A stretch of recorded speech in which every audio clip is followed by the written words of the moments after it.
Hello there, everybody. There I am, popping in from the void. Welcome back to Parasocial Pals. I'm your host, Papa Strel. With me, as always, is my notoriously Chinese co-host, Nick. Nick, how you doing?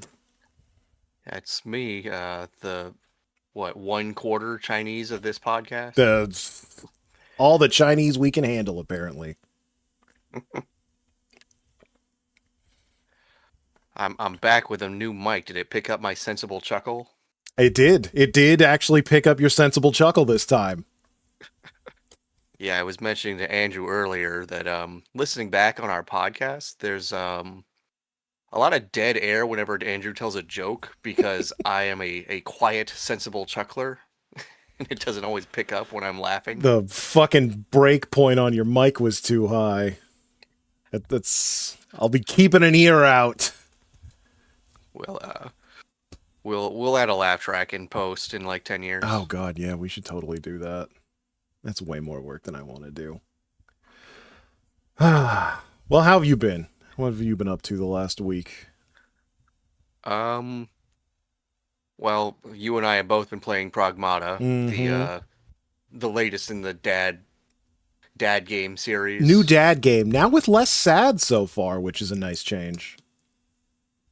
Yeah, I don't know. It might be coming. I don't. Yeah, it's possible, but at least so far he's been pretty upbeat, like, kind of, like, stupidly so. I Cap Capcom's not the type of company to really try and pull at your heartstrings. I don't think. I don't know, man. You've seen their opinions on cousin fucking?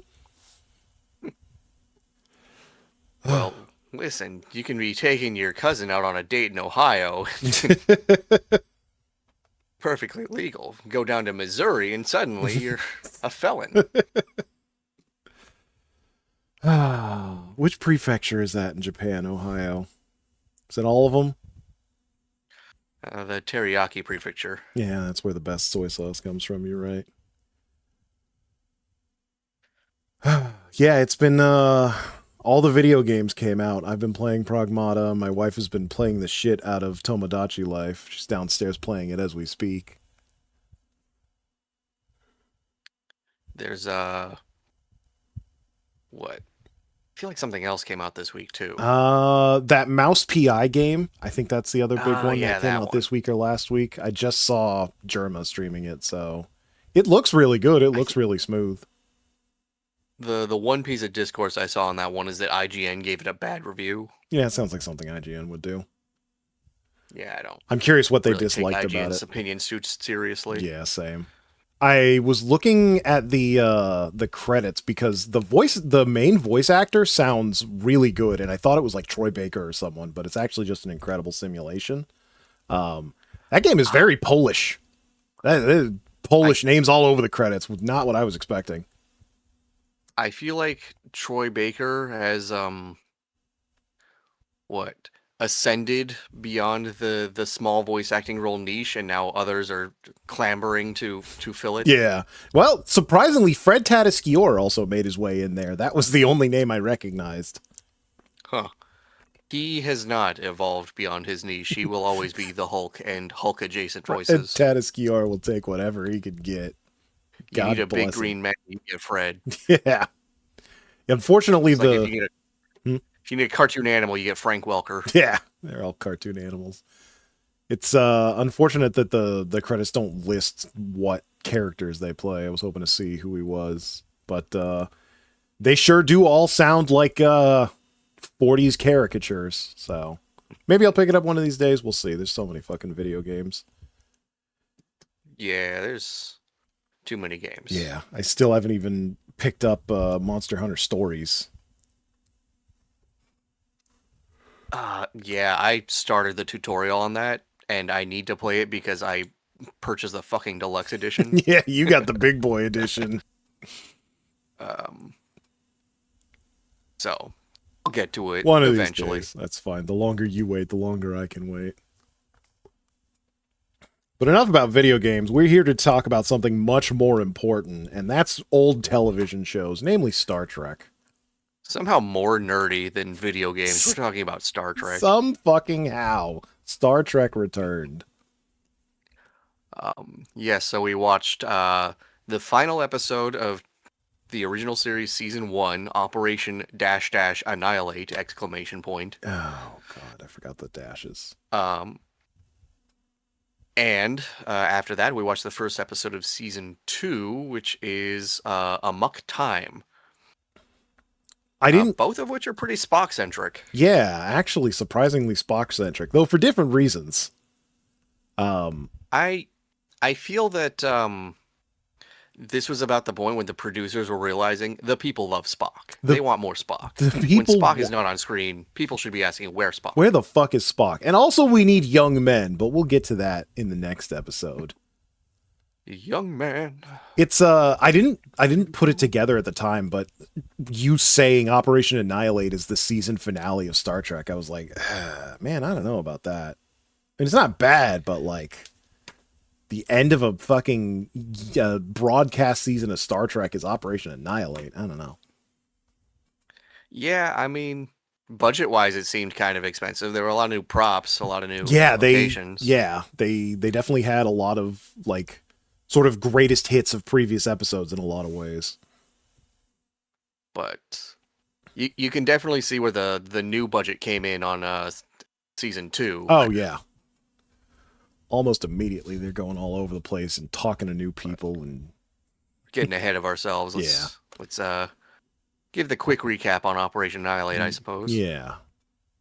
Our cast this week is I think it's mostly a Kirk Spock McCoy episode. Yeah. Don't recall if any of the minor characters. I think Sulu was there for a moment. Sulu shows up. I don't remember if he has any lines. I don't think so. Yeah. There's also I guess Scotty's there. He doesn't really do anything. There's a Yeah. yeoman, an Asian yeoman who has like 2 lines and got her SAG card. She sure did. I think Majel Barrett shows up. Christine Chapel. Yeah, she does like, show briefly. up for a second. She's much more involved in the next episode. Yeah. Uhura's in the background. Yeah, Uhura's always there to talk to the captain about what other people are saying. And then our 2 major like side characters that they meet are the wife of Kirk's brother, his sister-in-law, who shows up and then dies almost immediately. And his nephew, who has no speaking lines and is just seen writhing in bed. Yeah, you really only see him like twice. Oh, and also Kirk's brother is there, all played by William Shatner with a mustache, the fake mustache. Did you look that up? Was it actually William Shatner with a mustache? He's on Yes. screen so briefly, I couldn't even tell. Yeah, they find him dead, and when Kirk rolls him over, it's cuts to a shot of someone else rolling William Shatner over with a fake mustache on, and it cuts back to Kirk. Oh my god. But yeah, to summarize the episode, the Enterprise crew is tracking another space anomaly where civilizations have been wiped out along a straight line. And the next apparent target is a colony, a Federation colony.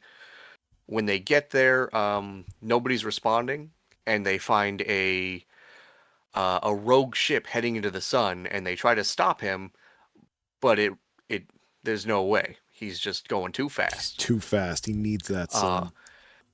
They manage to get communications with him, but he's just ranting and raving and saying, I'm free, I'm free. And there's no explanation for that. He dies. They goop boots away from the sun. Yeah. Because, yeah. Sulu Solar suicide. shows off his pullout game. Yeah. Sulu's pullout game, very strong. The strongest. And so they head to the planet. They make contact with I think they get a SOS signal, and it sounds like Kirk's sister-in-law, which, concerns him deeply. They get to the planet. They are immediately accosted by humans wielding pipes. Yeah, some They clear escape. plastic glass pipes. Yeah. They escape. They find Kirk's brother-in-law's family, or his brother, who is dead, and his nephew and his sister-in-law, who are his nephew's unconscious, and his sister-in-law is like inconsolably irrational. Yeah, she's very irrational. She's saying nonsense. Seems like she's in pain. Physical Yeah. pain and emotional pain, I'm sure. So they they evacuate back to the ship with his relatives in tow. She gives a rambling, nonsensical speech about them and they gives no real clear answers as to what's happening on the planet. And I think McCoy makes the discovery that there's something inside of her that's making her unable to answer questions. Yeah. Um, I believe. Ooh, at some point they go back to the planet and they find weird alien life there. It bites Spock, and then they find out, oh, it's a parasitic infection. From there, Spock has to fight the parasite while also trying to solve the problem. Eventually, they find out, oh, they're vampires. You got to kill them with sunlight. Done. And yeah, they solve the situation. They never address Kirk's nephew again, and they all laugh it off and fly away. They never even see him. Spock is mortally wounded. Just kidding. He's fine, and the day is saved. Yeah. So that's the basic plot of the episode. Yeah, that was like we were saying, it is all over the place. They go back and forth quite a bit, which you don't normally see. Normally in these episodes, if they go down to the planet, that's pretty much the whole episode, but they go back and forth multiple times. Yeah. In what is it? The alternative factor, they also go back and forth quite a few times. Yeah, that's true. For that planet. Fucking alternative factor. Might be the mark of a bad, poorly thought out episode. Yeah, it might be. Maybe we should fucking keep everything in one spot, not just for the money. But yeah, like you were saying, it starts off Sulu's at the helm, so I guess that Sulu at the helm is an indicator of good, may not be 100% accurate. But yeah, it's one of several factors. Yeah, it is. It's like the tarot reading. Yeah, the Wheel of Fortune doesn't always mean a good thing. Yeah, it just means something different. It means something's gonna happen. Something's gonna happen. Thank God. So yeah, they're tracking some like space madness. They don't know what's going on, but there's a distinct line of civilizations that have been destroyed, and there's some sort of madness that affected them. That's pretty much all they know. Why they're investigating this, I don't know. They were bored and in the area, I guess. And they managed to track the line to another world that so far hasn't been infected to their knowledge. So they're trying to fucking go there and figure it out. Despite Uhura trying to contact them constantly, they're not getting any reply. I think Kirk says, hey, try this private number. And Uhura's like, okay, that's weird, but whatever. Kirk gets really snippy with her a few times in this episode. Yeah, she's like, Captain, this is against protocol. And he's like, I'm the captain. Do what the fuck I say. I think at some point he was like, I don't want your excuses. Mm-hmm. And he's like, he's telling you why it can't happen, dude. Who the fuck is calling me? Fuck off. Sorry about that. Yeah. I mean, I think it's supposed to express that he's very concerned about his family, but he's being a jerk about it. Yeah, and he hasn't revealed that yet, but he is being kind of a dick to Uhura, who's just doing her job, and very well, I might add. That woman, I don't think she has ever fucked up ever. No, she's been pretty competent this whole time. She hasn't picked up a gun like Sulu. Yeah, exactly. Even when there was a big, hot African man who was trying to seduce her, she was like, I don't know about that. Like, she has got her head on straight. It's sad, because I don't think we really get that many Uhura-centric episodes. That is a shame. I chalk it up to the 60s, but yeah, I definitely would like to see some Uhura kicking ass. The J.J. Abrams movies kind of try to alleviate that, but they do it by kind of giving her McCoy's slot in the party. Oh, really? Like, they really downplay McCoy and upplay Uhura. No, that's a shame. Wish we didn't have to McCoy sacrifice one enjoyer, for the other. Yeah. As a person who loves a mint julep. Who plays McCoy in the new movies? Carl Urban. Oh, Carl Urban. Man, that is fucking fantastic casting. Yeah, we may have to. I want to watch that. I've never seen the Chris Pine movies, so we're definitely gonna have to watch that at some point. I would say after we finish TOS, definitely. Okay, yeah, let's do that. As for this episode, yeah, I think as they're going towards the planet, they see a spaceship rocketing away towards the sun. So they try to catch up with it and radio it, and they're not really getting. I think they do get a response, but it's just crazy talk. They're not really sure what's going on. Kirk, being a fantastic captain, is like, "Hey, follow that ship into the sun," and everyone, including Sulu, is like, "You fucking sure about this, Captain? You're gonna kill all of us for that guy?" And Kirk's like, "I'm the fucking boss here." So they get visibly sweatier as they approach the sun. Yeah, too. they get sweatier, and fucking Spock is keen to update them on the hull's temperature the whole time. They get up over 1,000 degrees. And yeah, eventually the guy's like, "I did it, I'm free, and then he dies. And only after the man is dead does Kirk decide that the rest of his crew gets to live.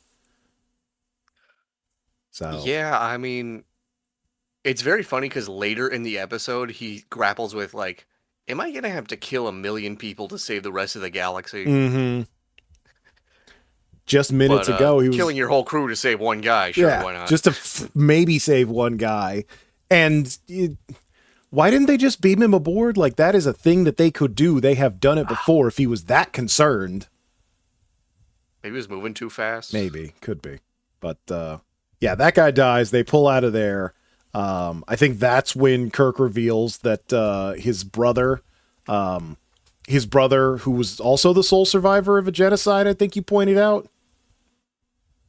So, in what is it, Conscience of the King, Kirk is revealed to have been the survivor of a genocide on some planet or whatever. Mm-hmm. They make no mention of the rest of his family in that episode. No one, and like they're very like clear that every other survivor, because there were a few, they're all dead. It's just Kirk and the guy who dies like 20 minutes into the episode.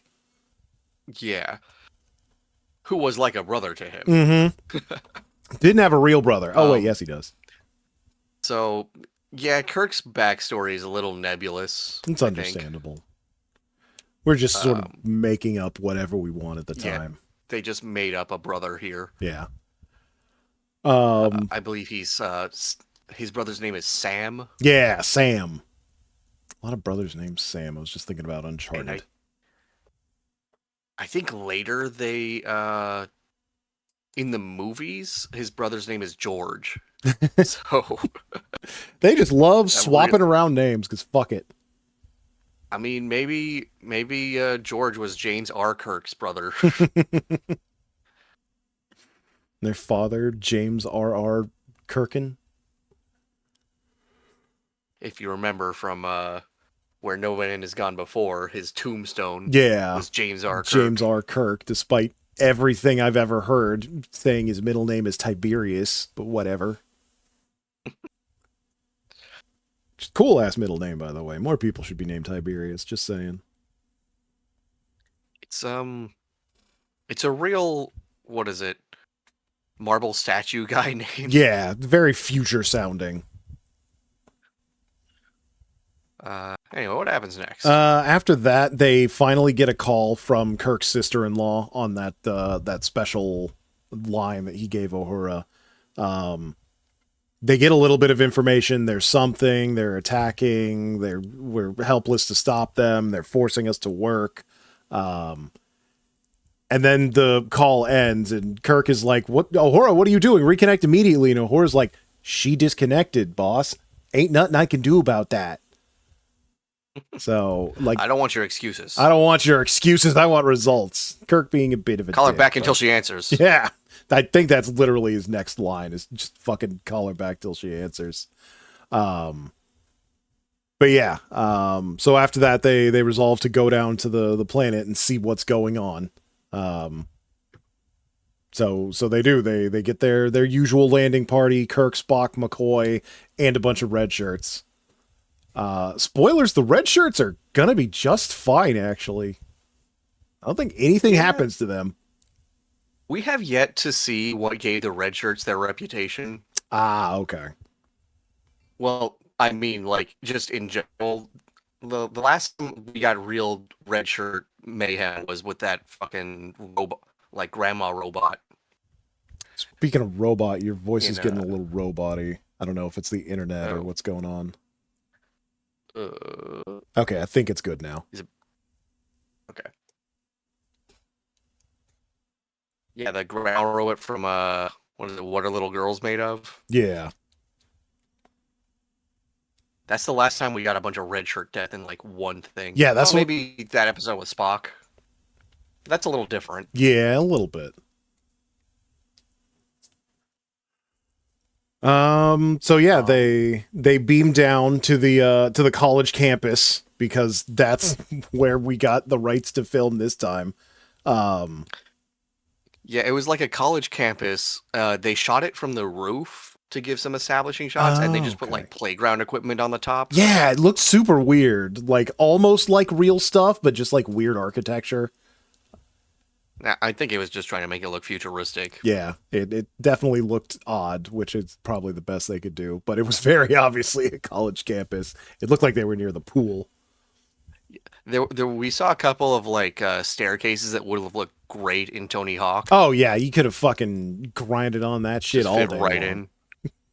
This was before they started putting like those anti-grind things. Yeah, those weird on, like handrails. Those little speed bumps that are super fucking annoying and nobody likes them. God forbid a piece of wood grind on some fucking metal. Anti-homeless skater architecture. I can't believe it. Anti-homeless skater architecture. Oh, fuck them homeless skaters. Anyway, after that, they run into a group of people. They're shouting at them to go back and stay away and that they're in danger. And then those same people charge at the crew, who just immediately gun them down with phasers.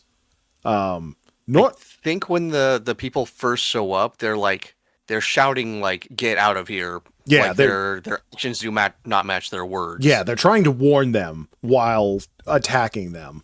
I thought it was interesting. I feel like this is the first time they Kirk firing your phaser was a pretty there was a lot more care put into it in previous episodes. It's like, oh, I don't want to use the phaser unless I absolutely have to. And then this episode, Kirk is just immediately like, all right, fire, get him. At some point, he's like, all right, set phasers to kill. Yeah. Later on, he's going to be like, set phasers to kill. I don't think he killed this group, but previously, I don't think he killed any humans, but he was prepared to. Yeah. Just the idea of firing a phaser seemed like a bad idea. Now they're like, well, fuck it. We got these things. Let's use them. Which, if you've got a gun that for the most part you can set to stun and it actually stuns people, then yeah, I might go a little trigger happy myself. But yeah, that's it. The weird thing is that the phasers are pretty inconsistent on when they work on people. Yeah. Because sometimes some people are just so hopped up it don't work on them. The phaser don't work. And then other times it can blow up a rock. Yeah, and sometimes it just doesn't work on a specific alien because that's what we fucking need. In fact, that happens in this episode. That happens in this very episode. So yeah, I think after this, I don't remember if McCoy checks them out or anything, but Kirk knows where his brother's office, house, whatever is, so they go to check on him, and that's where we find dead mustache self and his wife and kid. When they burst in and the wife is trying to block an air vent or something, but it looks like she already failed. Yeah, the vent is uncovered, so they don't get into it, but it's not really clear if they were trying to stop something from getting in or something from getting out. I have to assume she was trying to stop them from getting in. Yeah, knowing what we do now. Trying to do that. Yeah, at the time, I was thinking were they trying to stop something from getting out or something from getting in? Yeah. Later on, it's pretty clear they were trying to stop the aliens from getting in. But there was a bit of a mystery for a hot second. Yeah, yeah. So yeah, they find the sister-in-law. She's hysterical, so Bones has to shoot her up. His favorite thing to do is shoot people up with drugs. I am curious as to how uh, Kirk's brother died because the infection doesn't seem lethal to anyone else we Yeah, see in the episode. yeah, they don't want to kill. They need people. So maybe it was a suicide. Unless he did it to himself, Yeah. or the wife killed him somehow while she was infected, or son did it. I don't know. Yeah, it could be like a look, if those things get me, kill me. And maybe she couldn't kill the son, which is why he's just unconscious. Who knows? Unclear. We never get an answer. Yeah, but regardless, they see fit to take him back to the Enterprise to take him to sickbay and figure out what the hell's wrong with him. I think that's when they go back, they check on him. McCoy's like, yeah, there's something up with him. I can't exactly tell, but it's causing them he's immense very concerned pain. about their morphine tolerance. Yeah, they're like, how high it is. Man, I keep shooting him up, but it's barely working.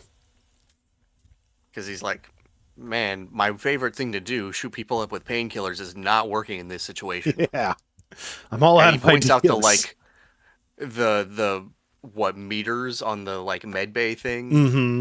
and like we're supposed to know what that means. Yeah, it's like, look at this, and he turns off the med bay thing, and she starts writhing in pain, and I'm like, are you doing this? Is this just happening to her? It's super unclear.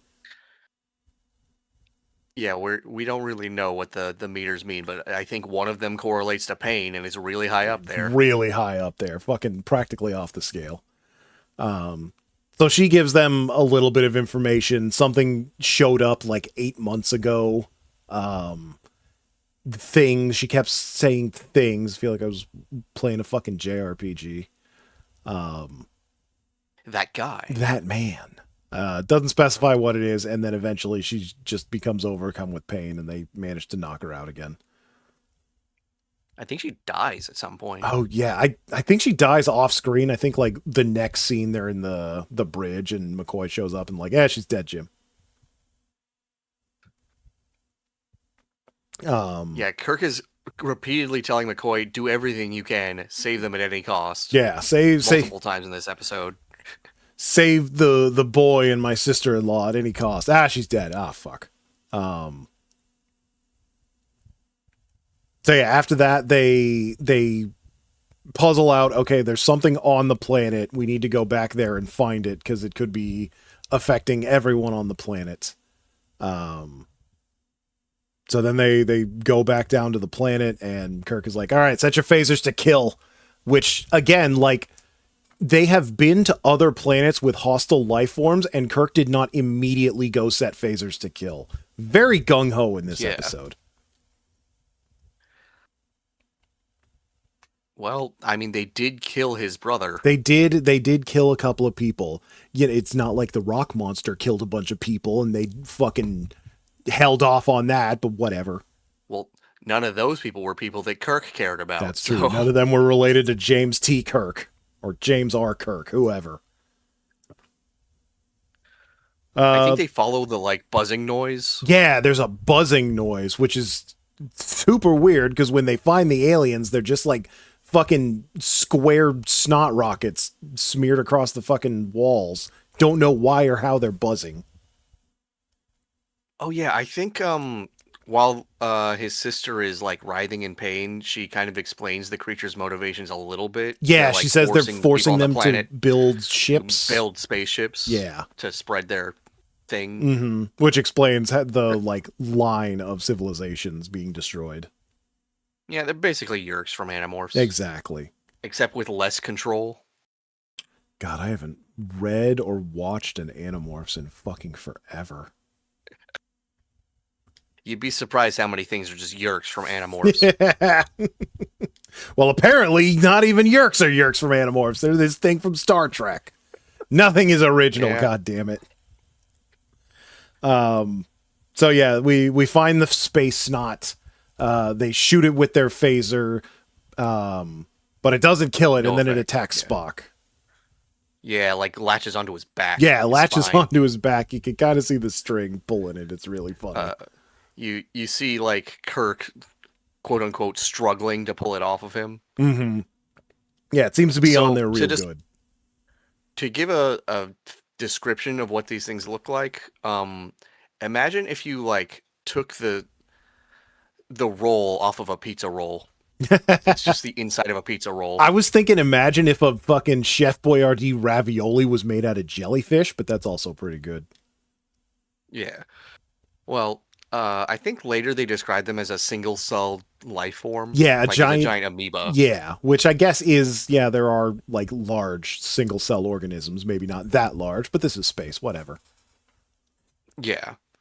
Um, But we get to that later. yeah, we get to, for all we, right now, they're just fucking weird pizza pockets or something. So they attack Spock. It looks like they put like 2 holes in his back. They managed to get it off Spock and shoot it some more.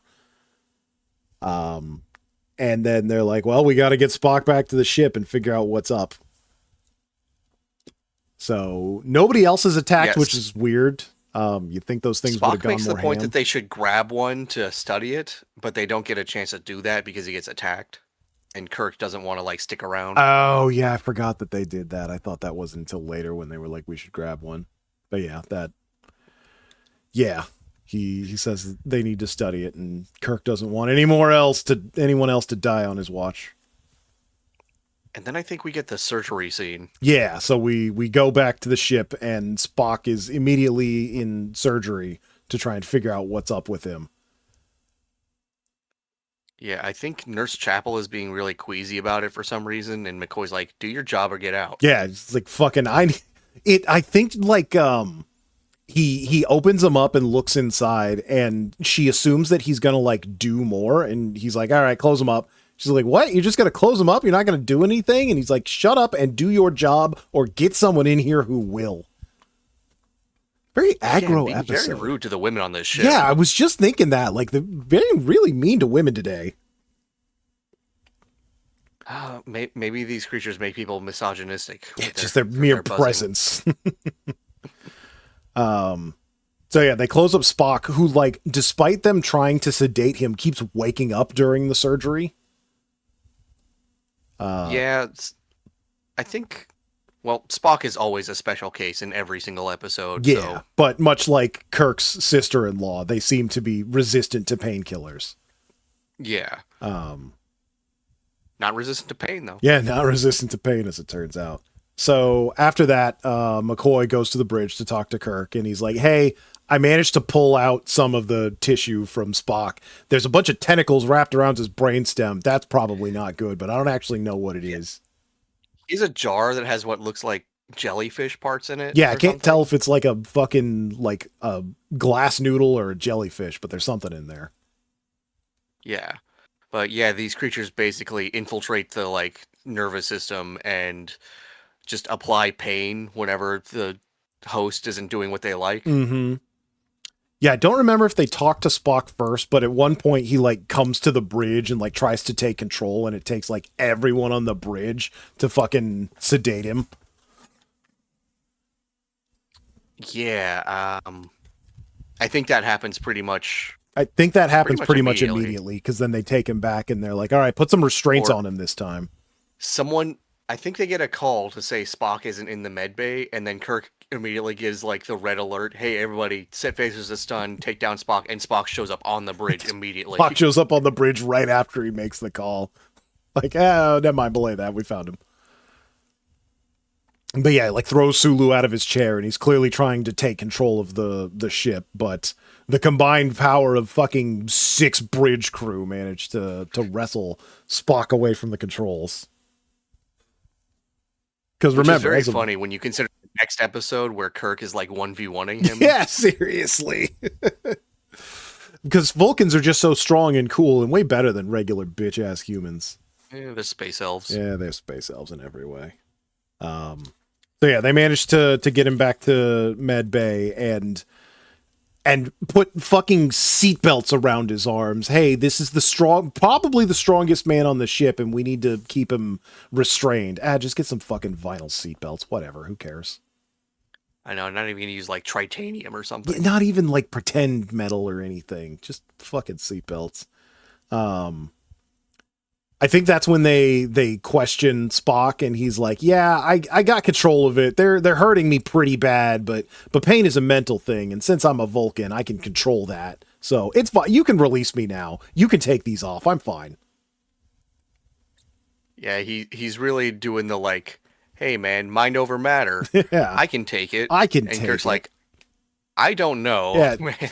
maybe you can, but I don't know how long. And also, you just fought off like all of the bridge crew, so no. Kirk's like, all right, so no, and we're just gonna see how you're feeling in like an hour. Yeah, keep an eye on you. Until then, Bones, keep Spock and my nephew alive. Yeah, His nephew, who's always in the back of these medbay shots and never has any speaking you lines. do not see that kid again after like the one scene where you see his little ginger head. And they keep saying he's unconscious. Yeah, he's completely unconscious the whole time. He never speaks, never does anything. I think that might be because 60s audiences may have been more queasy about torturing a child. I guess, yeah. Oh no, we don't want to see the child in pain. All right, well, This is like a it's a PG show. yeah, by those PG-13 standards, maybe, I don't know. Yeah, by those standards, they'd call it PG if they had it. Or maybe they did. I forget. I think PG-13 was added later. But anyway, yeah, they leave Spock, and he immediately breaks out of those bullshit restraints. Yeah, he's no seatbelt can restrain Spock. No seatbelt can restrain Spock. So then he like grabs a toolbox and heads to the transporter room. And Scotty's there, and he's telling Scotty and the tech, like, yeah, I need to go to the planet. Fucking Kirk sent me. And Scotty's like, Kirk just said nobody on the planet. I don't think so, Spocky. Yeah, Scotty shows some real competency here. Yeah, Scotty, the smartest man on board, quite possibly. He's very untrustworthy of Spock, despite him being second in command, because he knows that fucking Kirk would not have that shit. I think Spock immediately like nerve pinches the other guy. Yeah, he immediately nerve pinches the other guy, and Scotty manages to draw a phaser on Spock. Yes, again, very trigger happy episode. Scotty just whips it out and is like, "Don't fucking move, Spock. I'll shoot." And Spock actually complies, despite being able to handle immense pain. I like this as a moment of characterization for Scotty because he's kind of proven he's an independent thinker on the ship. He's gonna do. He doesn't just follow orders. He just does what he thinks is right for the moment. Yeah, like that episode with the Commodore where he straight up tells him, like, fucking no, you can court-martial me later, but I'm telling you to fuck off. He's like, he doesn't take people at their word. He reads the room. Yeah.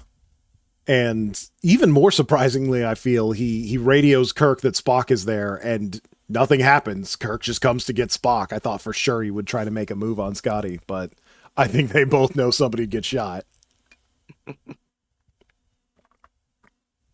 Yeah, but Kirk immediately acquiesces to Spock because, he's Spock. Yeah, Spock is like, no, I'm fine. They're not in control. I need to go down there. And Kirk's like, well, I guess I believe you now.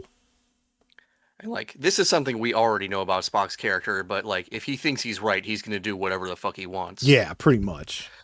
Being second in command, he almost always can. So yeah, they go back down to the planet. And I think this is where they start talking about like, oh, these, or maybe it was after they capture it. Yeah, Spock's argument is that he's already infected, so he's immune to further infection. Yeah. Which, like, there's no proof of that, but I guess there's no proof against that either. And I think Spock beams down alone, and he gets into like a short fight scene with a guy. Yeah, he gets into a fight scene with a guy with a giant pizza cutter. Now I remember. And of course, because he's Spock, he just fucking rope-a-dopes that guy.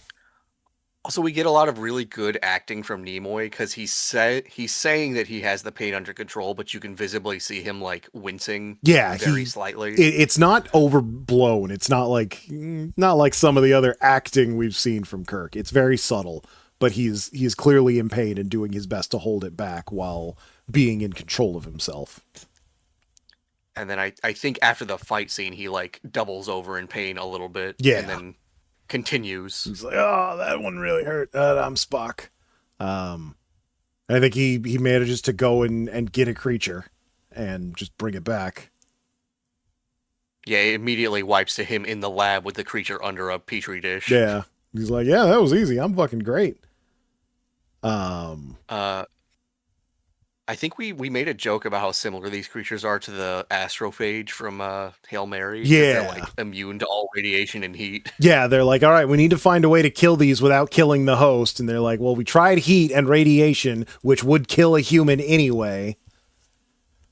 Um, Yeah, I think Spock says it's like a brain cell, so they're like a hive mind or something. yeah, there's some sort of like giant amoeba brain cell, and they're a hive mind. Um, which, like, it doesn't, if that's the case, it doesn't seem to affect Spock because he doesn't have any knowledge of the creatures. Um, but yeah, supposedly they're all a hive mind of some sort. Maybe that's what the buzzing is from. Future Star Treks would get way more into the rules of how these creatures work. Oh, We yeah. don't care here. Because fucking nerds love that shit. But, as we know, that's not actually important.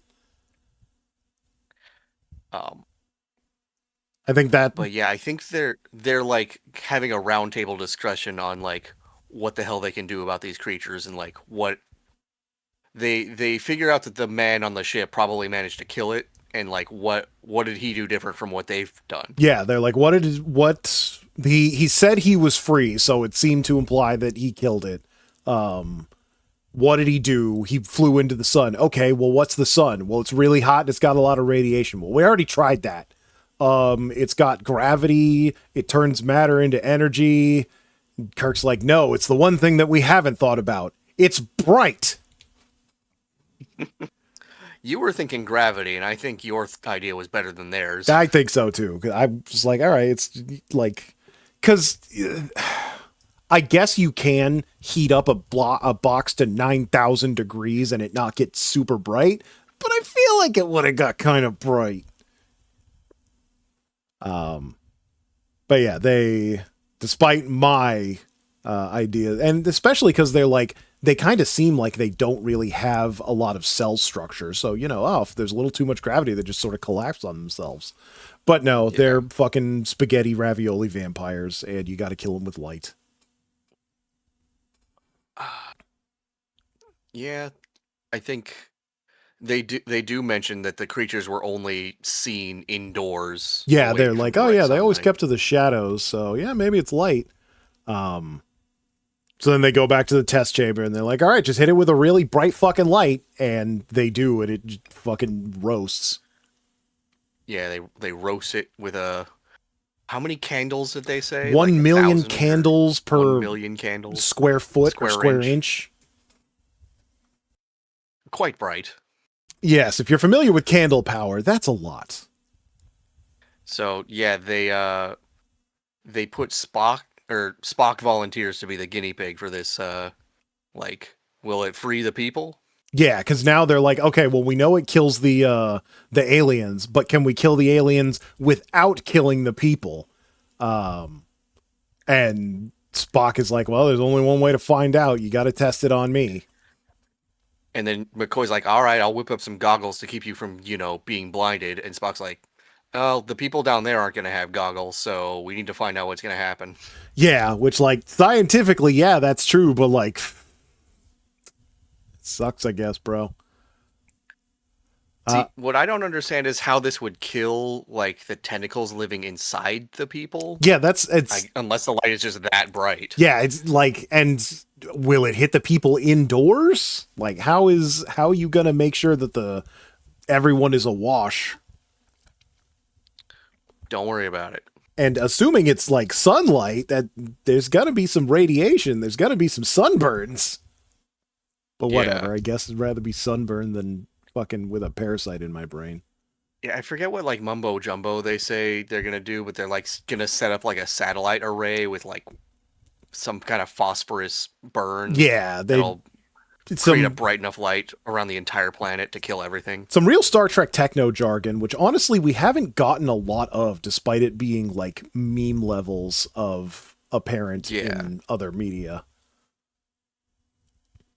I think that becomes more of a thing as more tech nerds get into Star Trek, that, right? I was going to say, like, writers' rooms. Next Generation, the episodes I remember, it's a ton of techno jargon. Just like, yeah, this sounds close enough. I believe I've heard in like trivia of Next Generation is that the writers would just put in like square brackets techno babble, and then their tech consultants would fill in what they need. Would fill it in with something for the episode. That's fucking hysterical. Yeah. Here's what I want to happen. You tech guy, figure out how this could possibly be plausible. Figure out how to tell that to an audience that this is what's happening. Also, something I notice is that Star Trek technobabble tends to be more on the spot with like physics and engineering. They're terrible at biology. I believe that. Yeah. It seems like more of an engineering like anytime they bring up evolution, it kind of turns out they talk about it the way a creationist talks about evolution. I was going to say they probably get into the mechanics of it, but not the realistic aspects of it. Yeah. Cuz like there's an episode where it's in Voyager where everybody knows the fucking space newt episode where Janeway and Paris get turned into newts and breed. Yep. It's a big joke. But the reason that happens is because he went to like warp 10 and they said that made him evolve faster to the point that humanity will be evolving in like the far, far future. It's like, that's not how that works. We're going to evolve into... Well, sure, fuck it. Whatever, it's Star Trek. It's like, there's no evolutionary pressure there to do that. Yeah, to turn into a fucking lizard. And not even like a lizard man. Aren't they just regular fucking lizards? So he,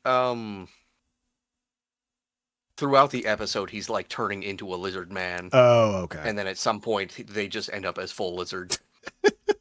Jesus. And then they find a way to reverse evolve them back to normal and like nothing ever happened. You got to go to negative warp 10. But anyway, back to Spock and his blinded eyes. Back to this shit. Yeah, so they hit Spock with the brightness emitter.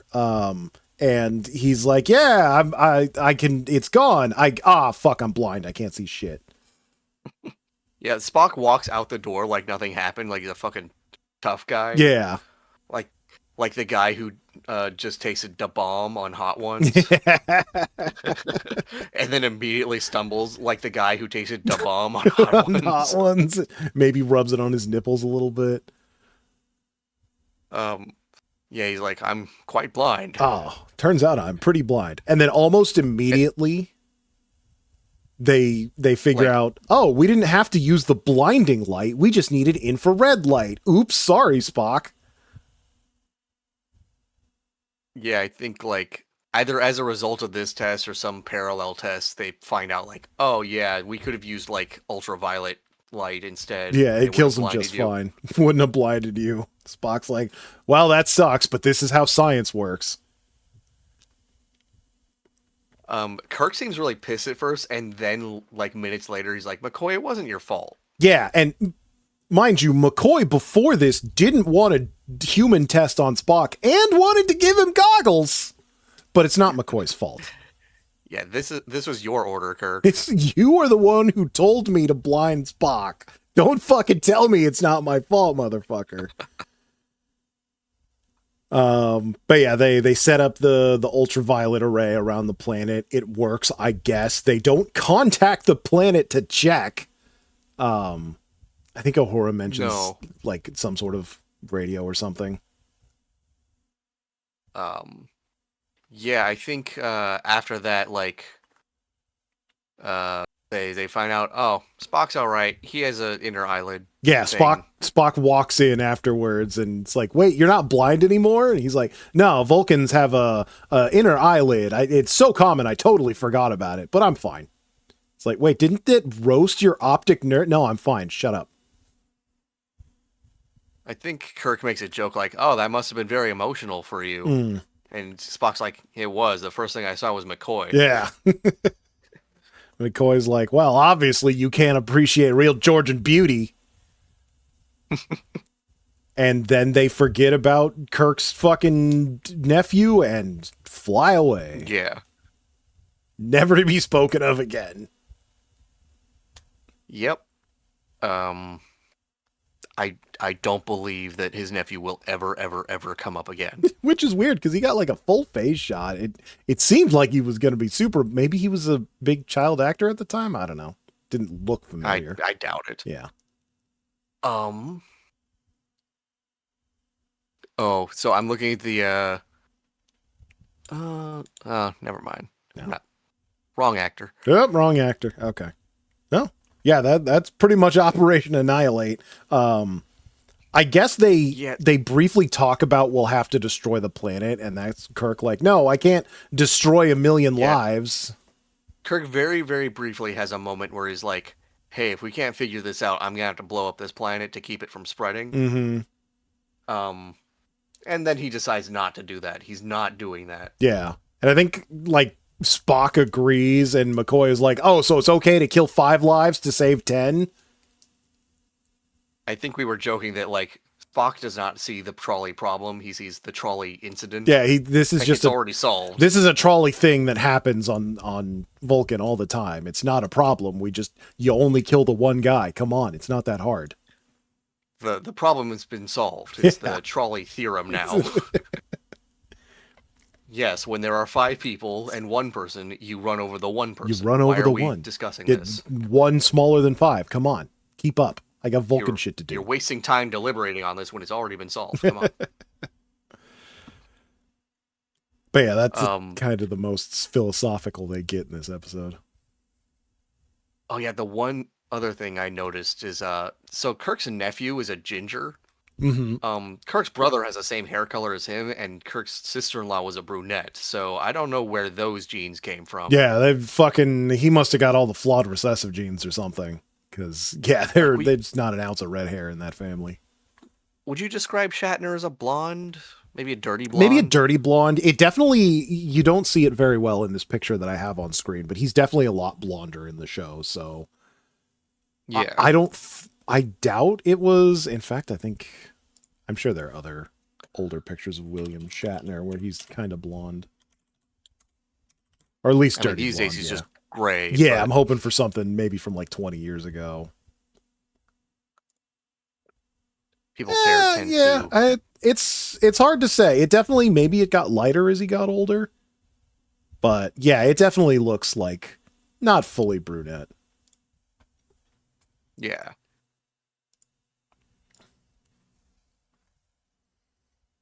But I guess we can move on to the next one. Yeah, let's move on to a much more interesting episode of aliens putting things in other things. I mean, Operation Annihilate, I don't think it's the worst episode it's certainly we've seen, not the but worst. It's not the best, Yeah. and I don't think it's worthy of the season finale. Mm-hmm. But this is, I think, before they really made a big deal out of season finales. Everything was just syndicated television. Yeah, everything, like, you got 65 episodes. You want me to give a shit about the 65th? Whatever, I got other shit to do. So, our cast of characters for this episode, it's mainly a Spock and Kirk episode. McCoy is there to give exposition sometimes. Mm-hmm. We have a brand new cast member, Chekhov. Brand new Chekhov. Our young, mop-headed, what is he, a helmsman? He's the navigator, I think, specifically. He's not the guy that's flying the ship, but he's the guy that's setting the course. He's sitting next to Sulu. Him and Sulu appear to have a little bit of a repartee. Yeah. He's always been there. What are you talking about? I think Uhura's in the background of this one, and I think Scotty might be too, just because it's the first episode of the new series. Yeah, I think we get like at least season. one shot of everybody. Christine Chapel shows up quite a bit in this one. Mm-hmm. She's always getting abused, man. She is. It's kind of fucked up. She kind of reminds me of the the main lead female from Little Shop of Horrors, Oh yeah. the one who's dating the dentist. The fucking shitty dentist. I'm sorry, mister. I'm so sorry. I haven't seen that movie since fucking high school. Suddenly Seymour. Yeah, fun fact, Rick Moranis coming back for Spaceballs of all things. Oh boy. That man wouldn't do fucking Ghostbusters, but he'll do a Spaceballs. I mean, I would do Spaceballs before another Ghostbusters. Wow, clearly you don't have vodka to sell. Nor do I have any Crystal Skulls. Yeah, that's a shame. But we also have guest stars of because we go to the planet Vulcan. Yeah. Today. We have what is it? T'Pau, the old lady Vulcan matriarch, who is explicitly not a member of the Federation Council. Very specific. To refuse the position. The only one to refuse. We have T'Pring, Spock's child bride. Yeah. Well, that kind of puts it weirdly. They were betrothed as children. They were both children at one point. They have both grown up, but haven't seen each other since then. And then we have Ston, the man who wants out of the cuck chair. I will get out of this. The man who wants the musical chuck chairs of this episode. He's one of them. So the basic overview of the plot is the title of this episode, Spocky Want Boing Boing. Spocky need Boing Boing. Maybe I should have made that the title, but whatever. Too late to change that. So Spock is behaving strangely and not explaining why, which is a thing that Spock does very often, which is why nobody really nobody's too seems to concerned. make a big deal out of it at first. He abuses Christine Chapel, who's just trying to be nice to him while he's on his Vulcan period. Yeah. Vulcan man period. Eventually, Spock's restlessness gets so bad that he tries to hijack the ship and take it to Vulcan. Yeah. Which I guess Kirk already has a very important thing he needs to be at. So important. There's some peace treaty accord or whatever. He literally just some needs to place show that he up. should It's be the at most instead. important thing ever. And eventually, McCoy reveals that Spocky needs to fuck. He will die. Or no, McCoy doesn't know why. He just knows that if Spock doesn't get what he needs, he's gonna fucking die. Yeah. And he's not elucidating on that. Yeah, Spock isn't telling anyone why. Yeah, so Kirk has to talk to Spock alone in his quarters and be like, Spock, do you need to fuck? Spock yes. Yeah, but don't tell anyone. So eventually they agree to go to Vulcan. Or no, Spock tries to hijack the ship a second time to go to Vulcan. Yup. And then eventually Kirk just goes, yeah, if Spock's gonna die, we might as well just do it.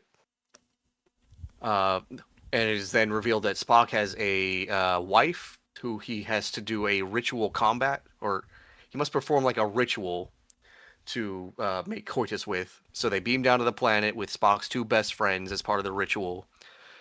And when it comes time to consummate their marriage, the wife refuses and goes, no, I want trial by combat. Whoever wins gets me. And then the camera leads us to believe she's going to choose the hunky man that she brought with her. Then she chooses Kirk. And Kirk, not understanding this, goes, well, I'll just throw the fight or whatever. And then it turns out it's a fight to the death. At no point is he told it's a fight to the death. Until afterwards. Yeah, Spock repeatedly goes, hey, he doesn't get it. Don't make him do this. Don't. And T'Pau is like, no, this is our rules. They tell him he can leave, but they don't tell him what he's signing up for. So inscrutable, those Vulcans. So they have a fight. Kirk fakes his death. Spock thinks he killed Kirk, which brings him out of his blood fury. Yeah, it turns out he either needed to fuck or kill a dude. Yeah, and then his wife reveals her master scheme is that, well, if I made you kill your friend, you would hate me and not want to fuck me, and I could have my affair. Or if you decided to keep me, you'd still be away on Starfleet business, and I'd have my affair. Or if Kirk won, then he wouldn't want me, and I'd have my affair. Which I shows win either way. which shows that she don't know shit about Kirk, but whatever. So Spock's like, wow, I commend your logic. Stan, good luck, man. Good luck with this bitch. Later, ho. He goes back to the ship and is all sad and ready to turn himself in, and then it turns out, oh, Kirk's alive. And Spock's like, oh boy. Oh, wait, showed emotion. Oh, that's Can't an emotion. do that. Can't do that. I'm a Vulcan. And everybody laughs and they fly off into space. Happy. Mm-hmm. And nobody's probably in trouble, maybe. Oh yeah, they receive a message that T'Pau is like, hey guys, give him a break. Yeah, the super important Starfleet thing that even if it resulted in the death of a crew member, Starfleet said, go fuck yourself. T'Pau gets him to go like, nah, it's fine, whatever, take your time. I mean, if Kirk had died, it would have been an international incident. This is true. He is Interplanetary. the starship captain. But yeah, that's the episode. Yeah. It's they sure do go a lot of places with it. It opens with It's not the strongest plot, but it reveals a lot about Vulcan culture that I think people were very interested in. Yeah, we've gone to a bunch of places and seen a bunch of planets, and we've gotten a little bit of culture, but really not a lot of Vulcans. And like, have we even seen another Vulcan before this? I don't think so. Only Romulans, I think. Yeah, just Romulans. So like, it is pretty cool to like, hey, this guy whose whole fucking thing is being Vulcan, even though he's half Vulcan, we finally get more information on that. So that was cool. It's a very interesting episode because it kind of reveals the like internal hypocrisy of Vulcans as well. Mm-hmm. Like, for people who pride themselves on logic, there's like a deep undercurrent beneath each of them. Oh yeah, they're all like they're all like pots about to like blow. Yeah, they're all pressure cookers. Yeah, they make it seem like they're cool, but they are just fucking days away from exploding with male jelly. But yeah, so I think so. An interesting thing about this thing is that Spock contains all of his loneliness and his sorrow. Like that's like his major emotional crutch or his weakness. But like later characters like Tuvok is containing his anger. Like he has anger issues. Oh, does he? Because like there's some episodes in the holodeck where he's just like strangling Neelix. Like a hollow Neelix. Now Tuvok, he's also half Vulcan, but he's not half human, right? No, I think he's full Vulcan. Oh, is he full Vulcan? Okay, I don't remember. I barely remember. What, do you think he was half just because he's black? I assumed all Vulcans were half Vulcan for reasons that Starfleet won't comment on publicly. As far as I know, Spock is the only half Vulcan we get. Interesting. We might get more at some point. Yeah. Yeah, circling back to the where's your note start? The beginning of the episode, we see a very, very like probably first for the series. Kirk is climbing a ladder on a starship for some fucking reason. They installed like a fireman's ladder on the Enterprise for some reason. Yeah, like they have a fucking elevator, but to make it more like a sailing ship, he's on a fucking ladder. And of course, he's doing his own stunts going down that ladder. He sure is. Man knows how to climb a ladder like nobody's business. I don't know if we see Spock, but there's some talk about Spock being kind of weird. I think McCoy is like, hey, Spock's supposed to come in for his checkup, and he told me to go fuck myself. That's a weird thing for Spock to do. Yeah, I think he goes like, hey, Spock's not coming in for his checkup, and Kirk's like, yeah, that's not unusual for Spock. And then he's like, yeah, well, he threatened to break my neck. Yeah. Kirk's like, okay, that's a little weird. He's not prone to emotional outbursts. And then he's like, yeah, so Spock also hasn't like eaten in 3 days. Yeah. And Kirk's like, well, he does that sometimes. He's a weird alien. He does that sometimes. And then I think Nurse Chapel is like coming in with some Vulcan soup. Yeah, special handmade Vulcan soup, going to hand deliver it to Spock because she's so And concerned. McCoy makes it very clear that everyone on the crew knows that she has a crush on Spock. Massive horny for Spock. Who wouldn't be on the Like Enterprise? everybody knows, and he embarrasses her publicly about it. Yeah, like just says it out loud in the hallway. Kind of a fucking asshole. And then he's like, all right, go about your business. And she goes into Spock's room, and we immediately see him throw it at the wall. Throw the fucking bowl of soup, stain the wall, and fucking berate her. So we see only the exterior of the room. What we get is the purple soup being thrown through the door at the opposite wall in the hallway. Yeah, he fucking chucked that thing. With a lot of velocity. Oh, yeah. I wish I could have seen Leonard Nimoy just fucking throw a bowl of soup like a baseball. It's kind of a shame we don't get that. And I think what he says to her is like, if I want something from you, I'll ask for it. If I wanted soup, I'll fucking ask you. Very Spider-Man 3 now that I think about it. Yeah, he's kind of got that symbiote in him. He's got that symbiote. Also kind of reminded me of Todd from Detroit. Oh, yeah. She left me for a fucking accountant. Fucking accountant. Oh, Detroit become human. Yeah, Spock's got that abusive dad in him. A little bit. I don't remember if Kirk goes to talk to Spock and he's very cagey about what's going on, despite the fact that Kirk is like, hey, what's with all this emotion, Spock? It's a weird thing for you. I think so. What happens first is like Spock immediately after doing that and noticing that people saw it is like, I need to go to Vulcan.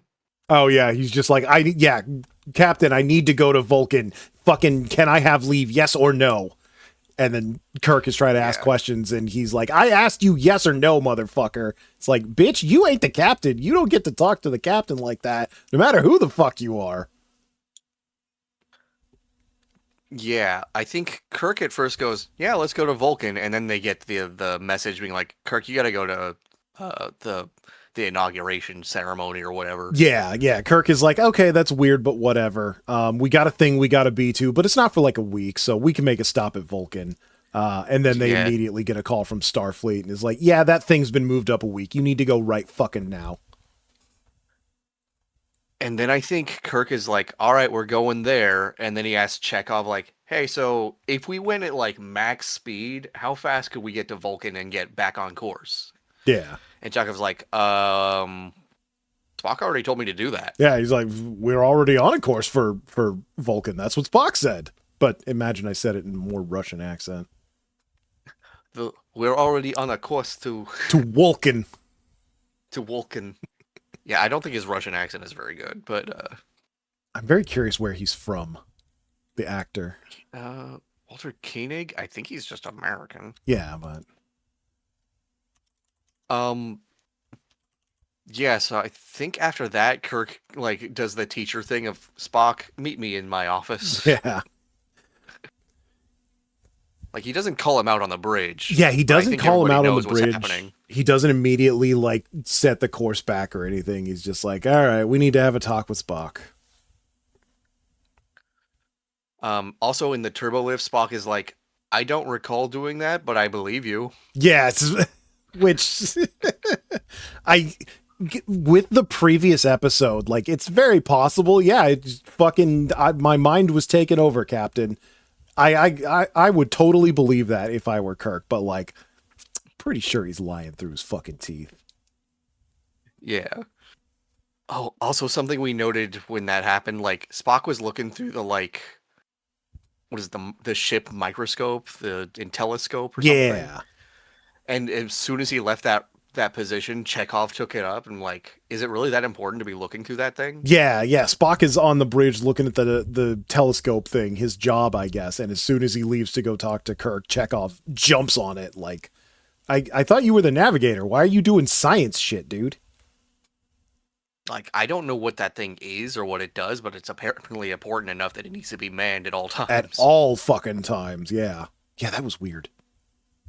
Maybe maybe they got one of those like SCP things that needs you to stare at it all the Oh time, yeah, if you don't stare at it, it'll kill like from a everybody. control. Hmm. That's just like a B plot that they never discuss. Yeah, all the secret B plots of Star Trek. There's a whole other There's a whole like podcast. there's a whole B plot of that episode where they're transporting a SCP and like Chekhov's having a time Oh no. between having to navigate back and forth between Vulcan and Altair. I got sand in my eyes. I can't look. No, Chekhov, you have to look. And I think just before this, like Sulu is talking to Chekhov, like, "Hey, Chekhov, what do you think of all this?" Just like being real casual, like Chekhov's been here the whole time. We're best buds. He's not brand fucking new or anything. You love Chekhov. Oof, Walter Koenig is looking quite different these days. Is Doesn't he? have quite the mop of hair. What is it with a K? How do you spell Koenig? Koenig. Oh yeah, I never would have guessed that. Oh wow, yeah. Holy shit! Yeah, where'd your hair go, Walter? God damn. Apparently, his hair in this episode is a wig. Oh, it did look a bit weird and different from what like I normally see, but 89. God damn. Say the line. Nuclear vessels. Nuclear vessels. No. Oh. Yeah, that's a Walter Koenig. Yeah, he's from Chicago. Chicago. Yeah, I could kind of see it. Bet he got into a lot of fights. So yeah, they take the turbo lift down. Kirk talks to Spock again, like, "Hey man, why do you gotta go to Vulcan?" And Spock is like, I can't tell you. I just really gotta go to Vulcan. Can we talk about Spock's room for a second? Oh yeah, they do go to his room. That's right. Yeah. So he's got like one, like in his bed area, he's got like velvet walls Yeah. lined with like weapons. Yep. And a gargoyle statue that's like always burning incense. Yeah, it's got like some sort of burning thing in its hand you can't really see. And yeah, the velvet walls. And I wonder if I kind of hope we're going to see those weapons again, because it's not the ones we see on Vulcan during the fight. Because like, I would have expected Spock's room to look like Raiden's room. Just fucking nothing but a bed and a table and a book. It's so empty, Jack. It's so empty. It's like you're empty. Yeah. But no, he's decked out. He's got like a full on it's got a whole cultural Vulcan heritage cultural room center going on in his room. Yeah. So yeah, they have their conversation, and I think he's like ordering Spock to get a medical exam. So he's like, I order you to go to sick bay, and Spock is like, all right, you're the captain. Oh yeah, after they get into the turbo lift, Kirk immediately like dumps him off and does not escort him to the sick bay. Yeah, doesn't escort him to the sick bay, despite the fact that he's already like disobeyed a direct order, kind of. But whatever, it's Spock. We can let it slide for Spock. Kirk needs to get back to his captain's chair or something. He's got to look into the fucking magnifier. It's super important. You know, it seemed like he was taking a nap at the time. Yeah, it kind of did. So yeah, he gets to the sick bay and is immediately like, "Well, I reported. See ya." Yep. Fucking McCoy is like, "All right, let's do your checkup," and he's like, "No, I was told to report to sick bay. I am here. I am now leaving." And fucking McCoy is like, "No, the fuck you're not. Get over here." All right, that's the letter of the rule, but yeah, that's the letter of the law. That's not the spirit of the order. Get in the chair. Get in the stirrups, Mr. Spock. And he begrudgingly acquiesces. Yeah, I think they don't show like what the checkup entails or how friendly McCoy was with his Vulcan balls. Yeah, probably very. I think they pretty much immediately cut to the bridge. Yeah. I think McCoy shows up and talks to Kirk, and he's like, "Yeah, so I don't know what's up with him, but he's gonna fucking die. You need to get him to Vulcan." I think he said like he's all hopped up on like what are the equivalent of adrenaline is Yeah, for he's humans. got like a ton of cortisol and adrenaline running through him. If whatever this is doesn't stop, he's gonna die from it. I think they say like 8 days. Yeah, they give him like a week or a little bit more than a week tops. And Spock's not saying why, only that only he can be cured on Yeah, Vulcan. he can So, only be cured on Vulcan. and then that's when Kirk talks to Spock in Yeah, his quarters. Kirk has a And third I talk think the with soup Spock. stain is still on the wall. Yeah, they walk by the soup stain that's still on the wall because fucking janitor hasn't been by in a minute.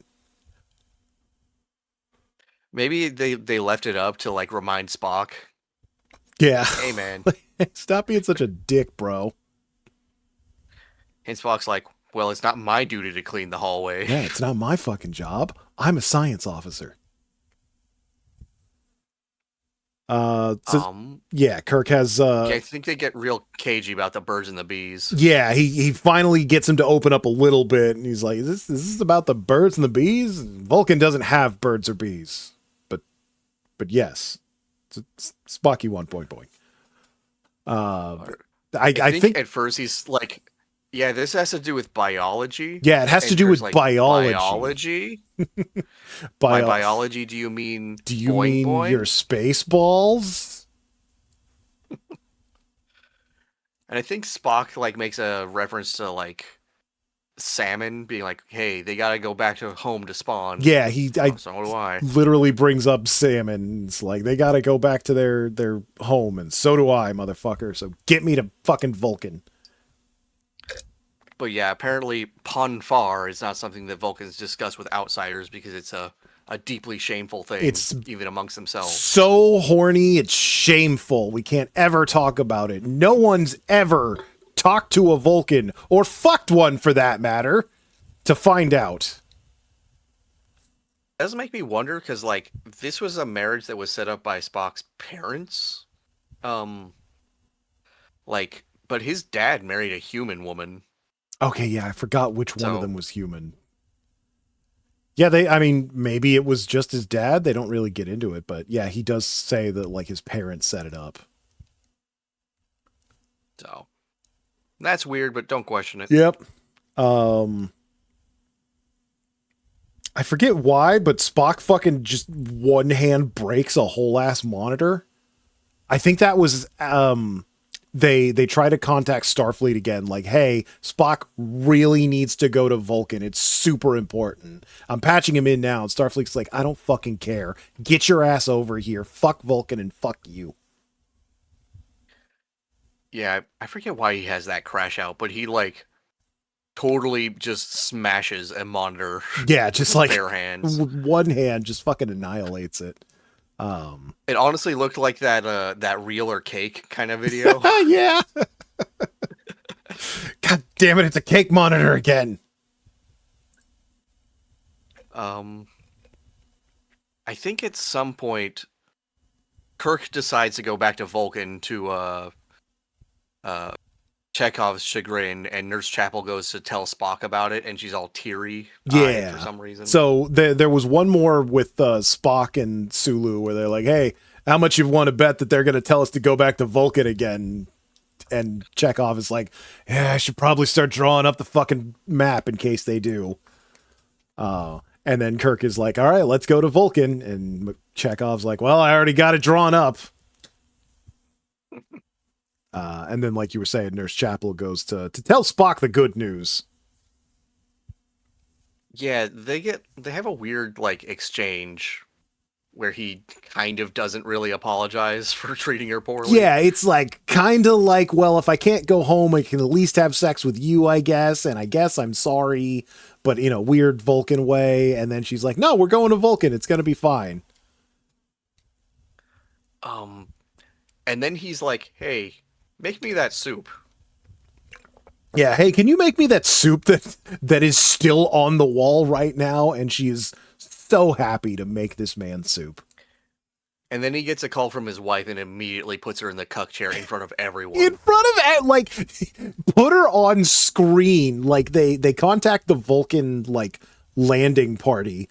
Or, like, Vulcan mission control or whatever, and they're like, yeah, talk to Spock, put his wife on the main screen so everyone can see. His super hot wife. Super hot wife. And then yeah, they tell him that they're gonna go down to the planet, and Spock is like, all right, I want to bring my two best friends, Kirk and McCoy. And oh yeah, we didn't mention it before. But like when Kirk kind of walks in on him, he's looking at his like a child photo of his wife. yeah, that's right. And quickly like alt tabs as soon as Kirk walks in the door. Alt tabs and is super awkward about it. And like, it's kind of a weird thing to do. Yeah. In your like super horned up state to be looking at child pictures. Pictures of your wife. Bride. I mean, it's not that bad in context, but it is still kind of weird. It's a little weird, yeah. It's like you really like, didn't you didn't have a more recent photo to look at. Yeah, you don't have anything else. It's Vulcan culture. You wouldn't understand. Very culturally appropriate. Yeah, they have a like real poetic exchange when they meet each other, like over the video call, where they're like, "Blood of my blood." Yeah, you touch me, I touch you. Touch me, I touch you. Always together, never apart. Yeah, very interesting little serenade they do back and forth. Which it turns out she like was not fulfilling her end of that. Super lying bitch, as it turns out. But yeah, they agree to go down. Spock is like, I want to bring Kirk and McCoy, and they're like, is that okay? And he's like, it's my wedding. I can do whatever the fuck I want. It is my right. It is my right. So they yeah, I think he says as they're going, like, Kirk, I want you to be there because I'm supposed to be accompanied by my best friends. Yeah. McCoy, you're there too. You're there too, I guess. You're fine, whatever. Make the drinks, McCoy. And you know what? I don't think McCoy says anything snarky about that. Yeah, surprisingly, he doesn't say anything. Yeah, I think he's genuinely touched and maybe a little confused. Like, it's like when your one coworker reveals you're their best friend. Yeah, and you're like, fuck, I barely know you. Like when the coworker suddenly says, hey, will you be my groomsman at my wedding? And you're like, what? Like, what was your last name again? So yeah, they go down to Vulcan, to Spock's ancestral home. Kind of a shithole. Kind of just like dirt and rocks, and that's it. Yeah, he says like these are the lands of like his family has had custody of for like 3,000 years. Yeah, for like something. thousands of years, and it's like it's like a shitty Stonehenge knockoff. This place sucks. In just the last episode, they were also saying that the sun of Vulcan was so bright that they needed an inner eyelid. But yeah. I guess it's fine for Kirk and McCoy. It's fine now. Maybe it's like a once every couple of years thing. I think they also mentioned that like the air is thinner than it normally is on Earth. Yeah, the atmosphere is thinner and it's much hotter. It's much hotter, and it's just a sandy desert. And it's like, fuck, man, Vulcan sucks. Why do you come here? See, I think Spock kind of starts the ceremony by ringing a gong with it's like a bronze gong with a jade hammer. Yeah, very, very, we are Asian, but we're not going to say it.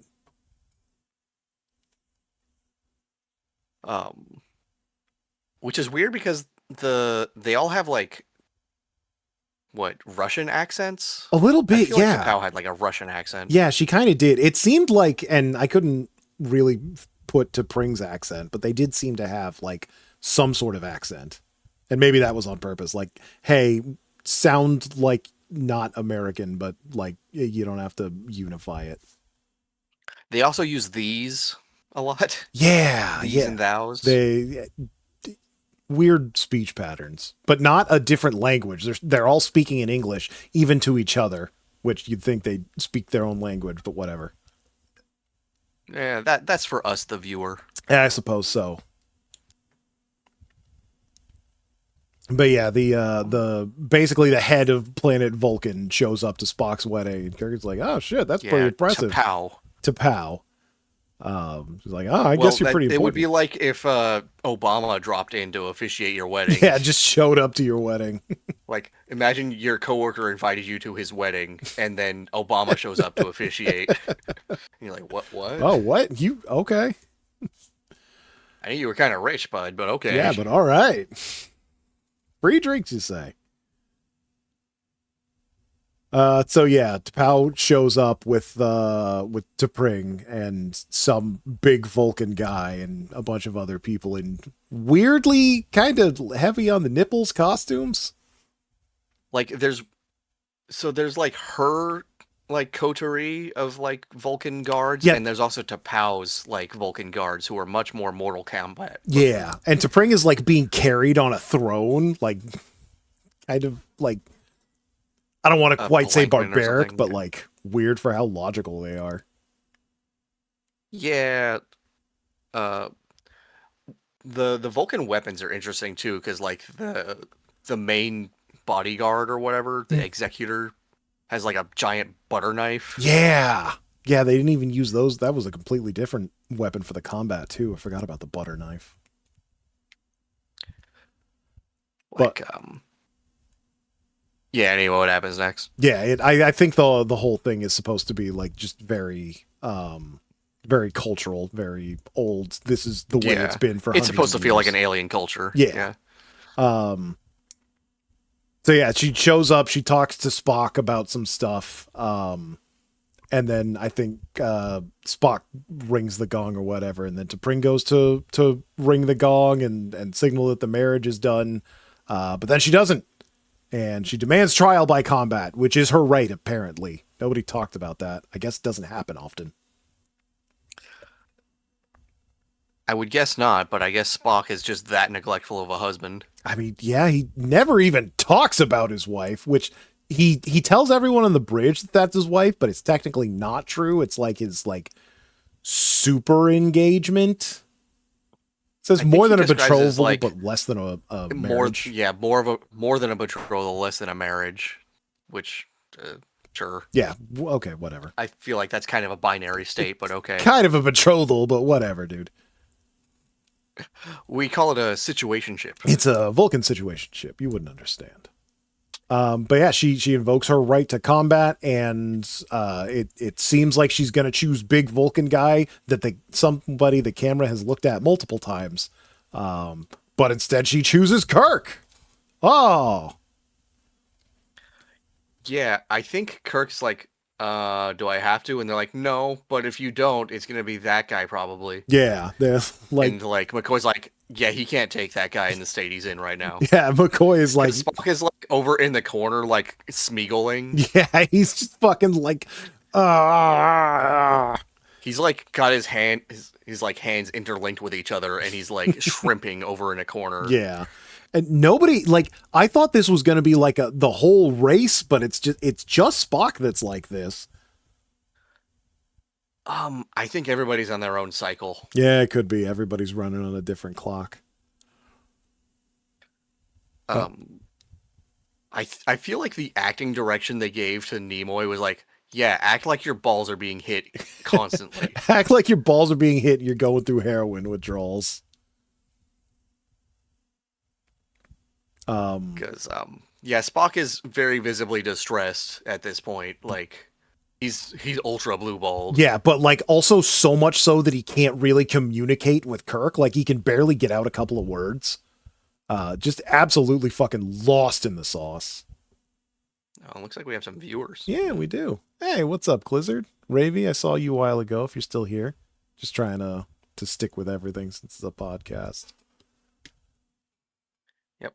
Now, Back to Star Trek. back to Star Trek. So yeah, Yeah, Spock like pleads with T'Pau to not let this happen, and he like gets real poetic about it. yeah, he's like, nah, he's not one of us. He doesn't understand our customs. You can't possibly force him to do this. And Pal's like, oh, I'm not. It's his choice.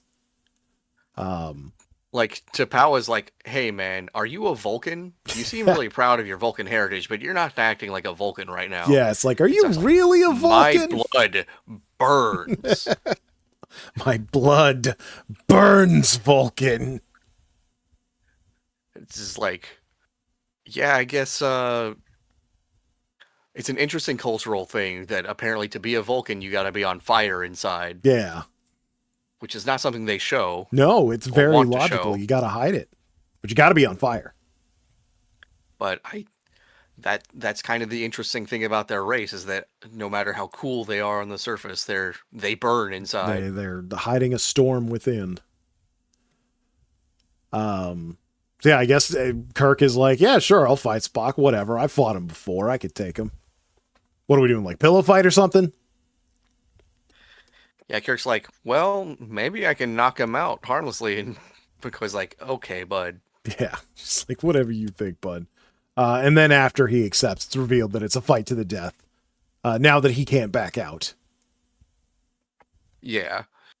So they bring out the what is it? The weaponized shovel with Bop It on the end. Yeah, it's like it's all metal, but it's like a weird fucking like metal weight on one end and like a half moon blade on the other. Very weird, super impractical. No idea why anyone would use it for anything.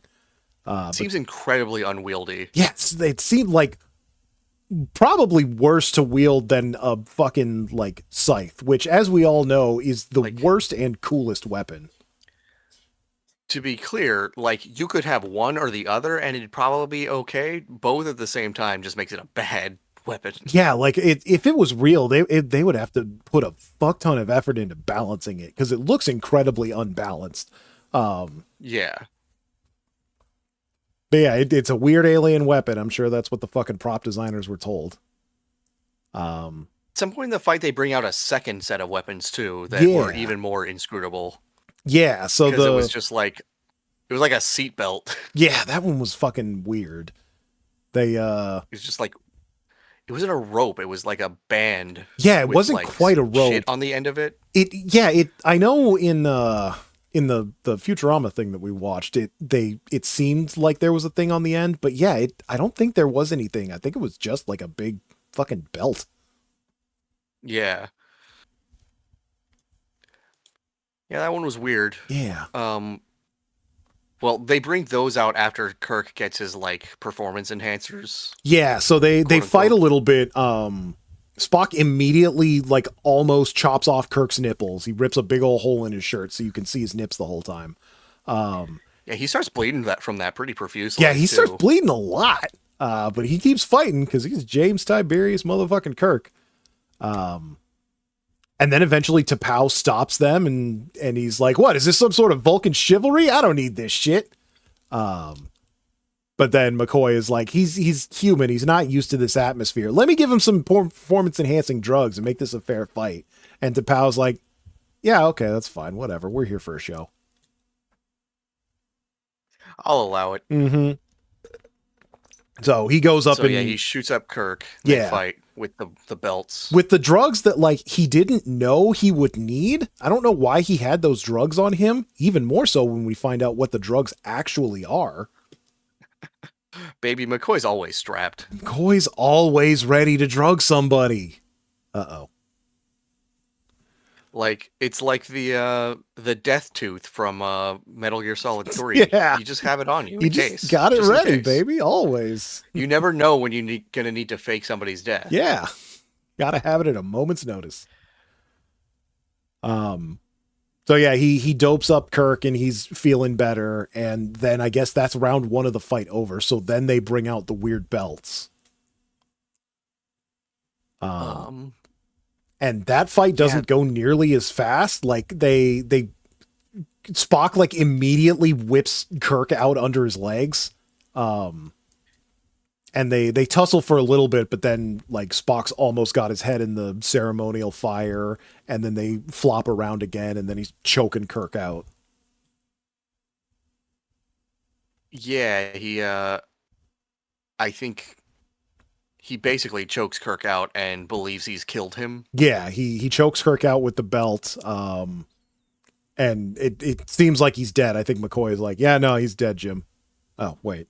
Yeah, they let McCoy make that call. Yeah, well, nobody else checks. He is the doctor, and, you know, he's the human doctor. Vulcans wouldn't know shit about humans, just like humans barely know shit about Vulcans. Yeah. And then obviously they call the fight in Spock's favor, and McCoy's like, "Well, you're in charge now, Spock. What do we do?" Yeah, you're in charge. I'm going to take the captain back to sickbay. See you later. Like, they almost immediately teleport away, but let Spock finish his business. Well, he's like, "All right, Spock, I'll see you when you get back." And Spock's like, "Yeah, it's only going to be a few minutes, dude." Yeah, Spock's like, I'm not going to be here long. Because his horniness has ended. Yeah, killing his best friend has released his horny demons. And, well, I basically discussed the conversation he had with his wife. Yeah, he talks to T'Pring and he's like, "Hey, why did you fucking pick him?" And she goes through the whole spiel and he's like, "Oh, that's logical, bitch. Later." I mean, she basically goes, "You weren't here. He was. I want him." Yeah.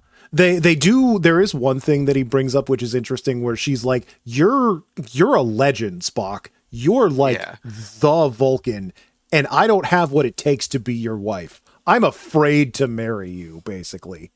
And this other guy's hotter. The wife of a legend. Yeah. She wants a normal life, She wants I guess. a normal husband life, man. Which is I don't want to sound ungrateful, but Spock is like a legend among Vulcans? Really? Like, he's not even a captain. He's second in fucking command. He's first officer of the flagship of the Enterprise. First officer of the flagship. And I mean, to this point, the first Vulcan we've ever seen. He's the highest ranking science officer in Starfleet, I guess. Yeah, that's right. And I don't know if they know, but he did kind of invent time travel. Multiple times. You'd be surprised how often a man named Spock needs to invent time travel. He did go back in time and make the first computer. He did, out of fucking a box of scraps in a cave. Built it in a cave with a box of scraps. So,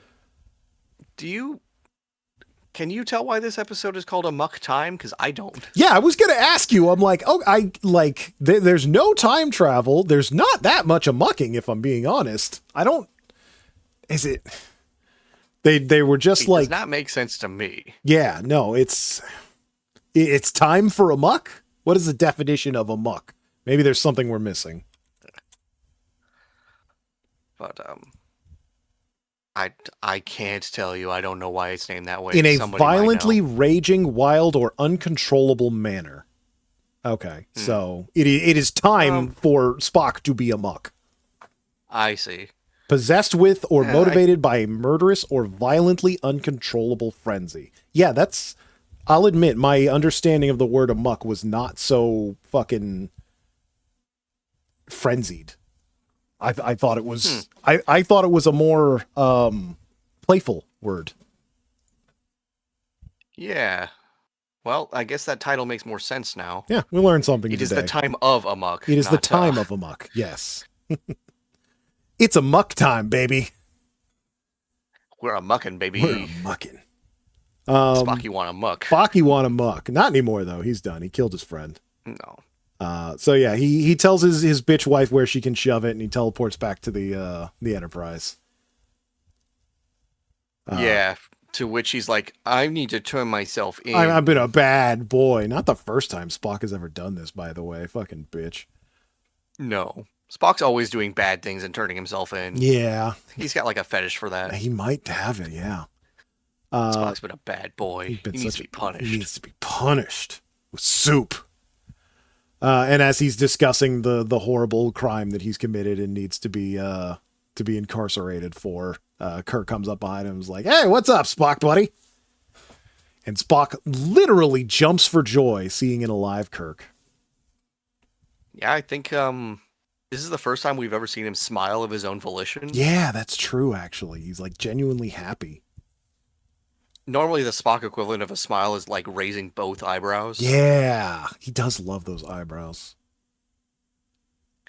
But yeah, then this also might be the first time we hear him call Kirk Jim. Oh yeah, actually he does. Jim. He's usually just calling him Captain. Captain, yes. Even when they're undercover and you shouldn't be calling him Captain. But yeah, McCoy explains, oh yeah, no, I shot him up with some drugs that make him look dead because I just have those on me. Don't worry about it. He's fine. Um, Yeah, they explain the whole switcheroo. yeah, the old switcheroo. Don't really ask what happened with Spock and his wife. They just kind of make fun of him for having an emotion, as they are wont to do, and then they speed off to that place they're supposed to be. Actually, I think very briefly, McCoy's like, "So how'd it go? You get laid?" And Spock's like, "No, man. No, I killed my friend. she made me kill Killed my boner." friend. It's only one person I love more than my bitch wife, and that's my bitch captain.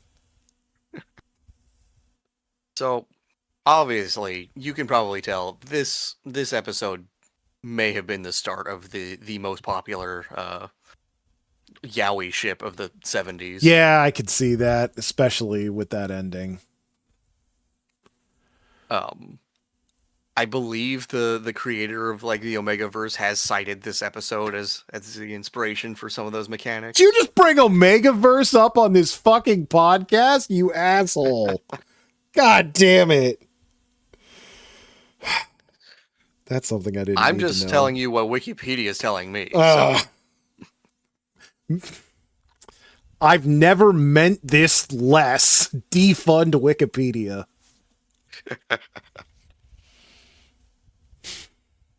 Look, it's gonna come up if you're talking about Star Trek. I guess. It's like the originator of yaoi.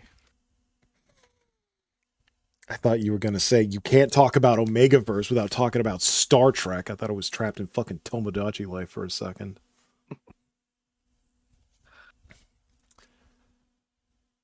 So yeah, barring that, yeah, that does make a lot of sense. Because yeah, like they definitely, and that's the other thing. Like having seen a bunch of Star Trek adjacent things, it up until now, I never really saw like that much of a friendship between Spock and Kirk. Like, yeah, they work together, yeah, they trust each other, but it didn't seem like they were good friends until now. Yeah, I believe this is kind of the part where you get to the inseparable trio of them. Yeah. So yeah, it's good to see the inception of that. You kind of get a little bit of it in the one where they go back in time. Yeah. City on the Edge. Mm-hmm. But yeah, this is like kind of the real cementing foundation of Spock's relationships with the crew. With Nurse Chapel, with McCoy, with Kirk. Yeah, we're getting more into the crew as like a group of people instead of just a bunch of individuals. I don't think he ever interacted with Chekhov in this episode. Yeah, no, I think Sulu and like Kirk are the only people to talk to Chekhov this whole episode. Yeah. And I don't think Scotty appears at all. Yeah, I'm trying to yeah, no, I don't think Scotty showed up at all. If he did, it was just for a second. I don't think he had any lines. Oh yeah, another bit of trivia I would be remiss not to mention is that T'Pring's lover is played by a guy who previously showed up as a Romulan. Oh yeah, that's right. He if you just changed that hair and took off those ears, he'd look just like a Romulan. And I believe some of the armor and like helmets or whatever are also recycled from that episode. Is there? Which I guess kind of makes sense because Vulcans and Romulans are the same ancestors. Okay, yeah, I was gonna say I could have sworn I heard something about them being like related genetically or evolutionarily or something. No, they definitely mention it in Balance of Terror. Okay. Yeah, I thought I remembered that, but I wasn't sure. I think Romulus, the planet they're from, was like a colony of Vulcan in their like. Yeah, they're the extra warrior ones. Yeah, I think I remember that. Because I don't think Romulans go through Ponfar because they also don't repress all their emotions. That makes sense. Yeah.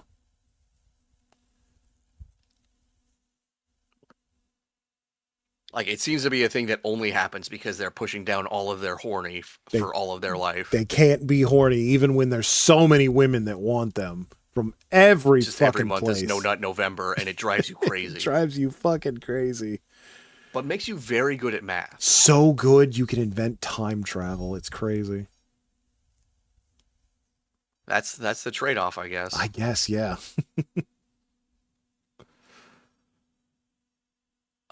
Yeah, I think that's pretty Yeah, much the episode. philosophically, I think the only thing we really get from this episode is what? Wanting is sometimes better than having. Yeah, yeah. I doesn't. Yeah, he says that very specifically. I think that's one of the But it's last things he mostly said. a Just character study on Spock, so yeah, there's no real moral dilemmas here other than like, yeah. I don't It's know, not like, do we have to would blow you up miss a out on work to planet of help your best people? friend? Would you tell your boss to go fuck himself so that your friend doesn't die?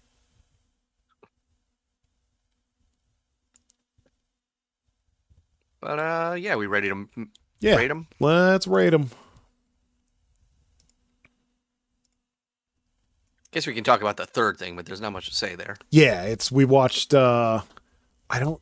Why must I be a crustacean in love? It's an episode of Futurama that I now know very heavily inspired by this episode of Star Trek. Kind of one for one, maybe. Well, Almost it's also what? Cyrano de Bergerac. Yeah, but And yeah, just a lot fucking of seafood jokes. lot of seafood jokes, a lot of Tress MacNeille being sultry and sensual. Yeah, she can't do that anymore. No, she can't. I've watched the recent Animaniacs. It's unfortunate. The spirit is willing, but the flesh is just not there. Look, she's not at like the Marge Simpson level yet. Thank God, yeah. Fucking somebody get that woman some help. But yeah, good she's episode. Like she's doing like this Skeksis Emperor thing where she's just refusing to let go Yeah, of the role. this is mine until the end. I hate the fucking Skeksis. Trial by stone.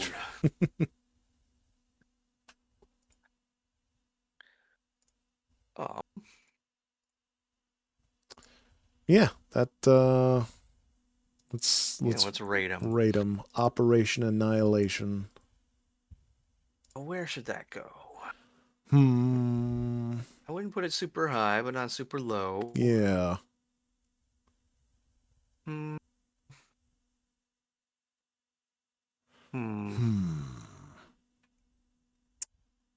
I'm thinking above Dagger of the Mind. Yes.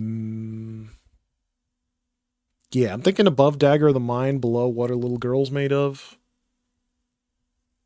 I'm okay with that. Yeah. Interesting. They actually have an interesting alien and morphology and stuff. I wish they had done more with it. It's just kind of a poorly paced episode. Yeah, it's kind of all over the place, literally. We do get a lot of good Spock moments, but like other than that, Yeah. there's nothing really there to sink your teeth into. Yeah, the fucking philosophy isn't much, and like the stakes kind of don't fucking matter. Like it's an okay episode. I was entertained while it was on, but also I'm gonna forget it by next week. Yeah, same. I do want to jump. Whereas a Muck Time, not gonna forget that one. No, Muck Time is quite the episode. Where would we put that one? Where are we putting that? I don't think it's quite that high. Yeah. Maybe somewhere on Space Seed, maybe? Okay, yeah, I could see. Or Arena? Yeah, I think I definitely put it above Arena. I think I might even put it above Court Martial. Is it better or worse than I'm tired? I'm tired. I think it's a little bit worse. Like, it's a more interesting episode than it is like a dramatic Yeah. episode. It Not really a lot happens. Yeah, there's not really a lot as far as like plot, but the backstory we get on Spock and the Vulcans is unprecedented. Yeah. In Conscious of the King, we get a lot of Kirk backstory, and some of it might have been a lie. But yeah, I'm thinking. And honestly, we've had better fights. Yeah, we have had better fights. Arena. Oh, Arena. But yeah, I'm thinking below Conscience of the King. Yeah, okay. I can dig it. Okay. All right. Well, that's plus one episode, the entirety of season 1 of Star Trek. Yeah. Yeah. Let's see what's up next. We have Who Mourns for Adonai? Adonais? Oh, They God. kind of spell it weird. And The Changeling. Neither of these episodes I remember very well, so we're getting a grab bag. Ooh, this will be interesting. Okay. Something tells me this has nothing to do with Changeling the magic card keyword. So, Couldn't tell you. yeah. I assume somebody will be changing into somebody. If not, I'm going to be kind of pissed. But Changeling. Oh, is this the one I think it is? Oh, okay. I do remember this one. That one's an interesting one because the motion picture, the first Star Trek movie, basically rips off the plot of it. oh, really? Okay. I don't know shit about it's basically that. one for one, the same thing. So. Just longer. Yeah. All right, that'll Longer be interesting. Much more starship porn. God, the star. That's the one thing I do know. That's pretty much the only thing I know about that movie is the crazy amounts of starship porn. Who Mourns for Adonai is... Yeah, I vaguely remember that one based on the Wikipedia description. It's a dumb one. Okay. Well, sounds like we've got a pair coming godlike aliens? Because it has godlike aliens. If I had a nickel for every time Star Trek fucking found some godlike aliens.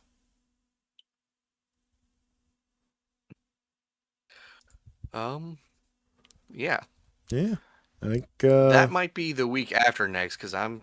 Yeah, you said you're going to be busy next Ren Saturday. Fair, I guess. Yeah, have fun at the Ren Fair. Drink some mead or whatever. Get yourself I don't need to get sloshed at the Ren Fair. Did you even go then? I don't know about that, man. They'll arrest me for jesting too hard. Well, at least get some animal leg at the very least. I'll get the leg of some form of animal. There you go. Either 2 feet or 4, I don't know. Something's coming. Something's leaving with less legs. Man, if they could do like a combination turkey lamb leg, that'd be awesome. I think that one gets you thrown in jail too. Yeah, whatever. They just don't see the vision. Give them time. FDA my ass. All right, Dr. Moreau. I just wanted to create a tastier food. Is that so much? Is that so wrong? You and John Madden. Who'd have thought the man who invented the football game also invented the turducken? Truly a legend. Any parting words or thoughts for Star Trek? As Spock said, wanting is often better than having. Wanting is often better than having, so enjoy the next couple weeks. See you later, everybody. Bye-bye.